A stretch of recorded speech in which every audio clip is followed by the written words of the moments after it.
Greetings everyone, I hope you guys are doing well. Today, we'll be looking at the highly anticipated Jurassic World Hammond collection, Baryonyx. These are the Jurassic toys us collectors have been waiting for. This is what the Amber collection should have been. The Amber collection was still kind of cool, it still had some gems, but due to the fact that line mainly focused on smaller species, it really limited the amount of dinosaurs they could do. Plus, they overdid it with the Velociraptors, and most of those really didn't have good paint jobs. So I can tell the Hammond collection will be far more successful. So let's take a look at the packaging. It's this awesome closed box, and you can see right here, T-Rex skeleton, and the silhouette of John Hammond. On this side, you got this menacing image of the Baryonyx.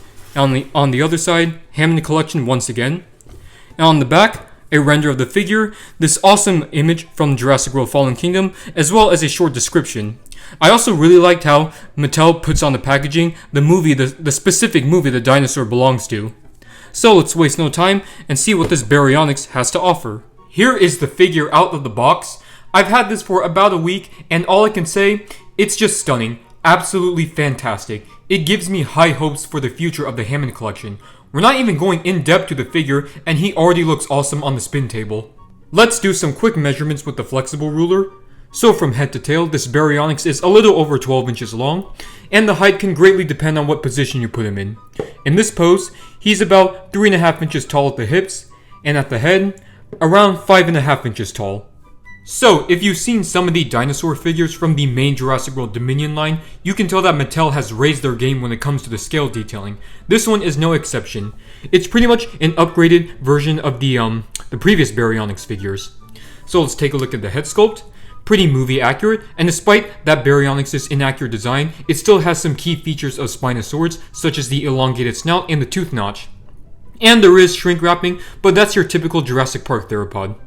So let's open up the mouth. There isn't a whole lot going on in the mouth, especially in the upper part, but there is some detailing on the tongue. So going down, see lots of musculature, skin folds in line. See these powerfully built arms with Baryonyx's signature hand claw.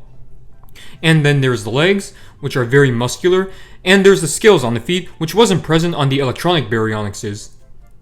So on the underbelly, it has these crocodilian-like scales. So these, as well as the apparent osteoderms and the broader snout, really shows the amount of crocodilian DNA that went into this Baryonyx. So here I have the tail. I just wish the tail was just a little bit thicker, but it looks fine overall. And then there is the line which indicates the musculature. And here's the figure from the other side. Looking wonderful. Mattel nailed the movie accuracy of this figure. They gave it all of the proper blue and gray colors, and look at this. The claws are painted and the striping continues down the tail. But then again, that really shouldn't be that difficult, so there's no excuse why Mattel couldn't do that for the dinosaurs in the main line. One of the reasons why the Hammond collection is popular amongst collectors is the articulation. I counted 17 movable parts on this Baryonyx, and the joints don't feel fragile at all. They feel pretty durable, so you can put the figure into a bunch of awesome poses like this. This right here is one of my favorite poses. Of course, we can't forget about the bendy wire tail. It's not as flexible as the Amber collection dinosaurs, but I consider that a good thing. It shows that this is high quality rubber. Starting off with our usual comparisons, here is the Hammond collection Baryonyx next to two other Hammond collection dinosaurs, the Lost World Parasaurolophus and Jurassic Park Velociraptor. Up next, we have the original Roarvors Baryonyx from the Fallen Kingdom toy line. And it's just mind-boggling that it's already been 4 years since Mattel started releasing Jurassic World toys. Here are Mattel's other Baryonyx toys.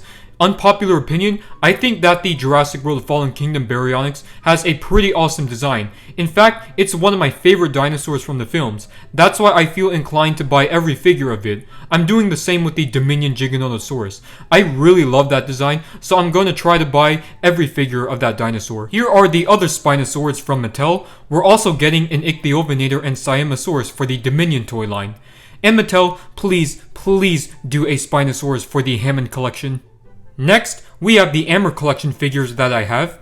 In my opinion, these are the best ones from that line. In front of us, we have some toys from the Jurassic World Dominion toy line. Last but not least, let's bring in the Collectae Xiphactinus and the Collectae Mini Xiphactinus. So, my final thoughts on the Mattel Jurassic World Hammond collection Baryonyx. I'm just going to straight up say that this is my new favorite Jurassic toy of all time. The amount of effort Mattel put into this figure is just outstanding. The paint job, the detailing, and the posability, all phenomenal. So if you guys haven't guessed it already, I'm going to give this a 10 out of 10. So if you guys enjoyed this review, hit that like and subscribe button, let me know in the comment section of what you think of this Baryonyx, and I'll see you guys in the next review.